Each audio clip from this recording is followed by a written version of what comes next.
High friends welcome back to my channel creative star चले एसेছি আজকে আরও একটা নতুন কেক ডেকোরেশনের ভিডিও নিয়ে। এই ফার্স্ট বার আমি আপনাদের সাথে শেয়ার করছি রসমালাই কেকের ভিডিও।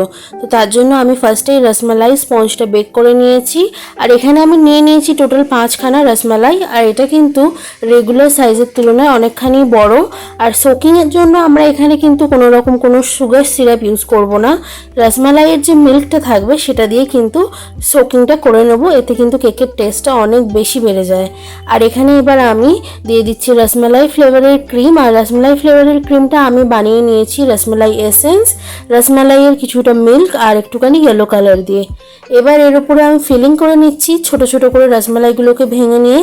তার উপর আমি এবার এখানে দিয়ে দিচ্ছি ড্রাই ফ্রুটস। আপনারা আপনাদের পছন্দ মতন ড্রাই ফ্রুটস এখানে ব্যবহার করতে পারেন। আমি কিন্তু এখানে কেকের টপ পার্টটা একদম নিচে রেখেছি যাতে করে কেকের শেপটা কিন্তু খুব ভালো আসে। এবার নেক্সট লেয়ারিংটাও আমি সেম ভাবে করে নিয়েছি, ফার্স্টে সোকিং করে নিয়েছি।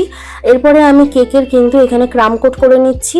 এই ক্রাম কোটটা করে নিলে কি হয়, কেকের যে ক্রামসগুলো কেক যখন ফাইনাল আইসিং আমরা করি তখন কিন্তু একটা স্মুথ ফিনিশ দেয় আর কাজটাও করতে অনেকটা সহজ হয়ে যায়। আপনারা এমন অনেকেই আছেন যারা কেকের ক্রিমটা ঠিকঠাক তৈরি করতে পারেন না, কেকের ক্রিম বানানোর পর খুব সহজেই গলে যায়, অথবা চকলেট গানাশ তৈরি করতে পারেন না। এই জন্য এই সংক্রান্ত আলাদা ভিডিও কিন্তু অলরেডি আমি আমার চ্যানেলে পোস্ট করেছি, আপনারা চাইলে সেগুলো দেখতে পারেন। সেখানে A to Z সমস্ত রকম ডাউটস বিগিনারদের জন্য ক্লিয়ার করা রয়েছে। ভিডিওর লিঙ্কটা আমি ডেসক্রিপশনে শেয়ার করে দিচ্ছি, আপনারা দেখে নিতে পারেন। তো অলরেডি আপনাদের সাথে কথা বলতে বলতে আমার কিন্তু কেকে ক্রাম কোট করে আমি আধ ঘন্টা ফ্রিজে রেখেছিলাম। এবার আমি কিন্তু করে নিচ্ছি ফাইনাল আইসিং।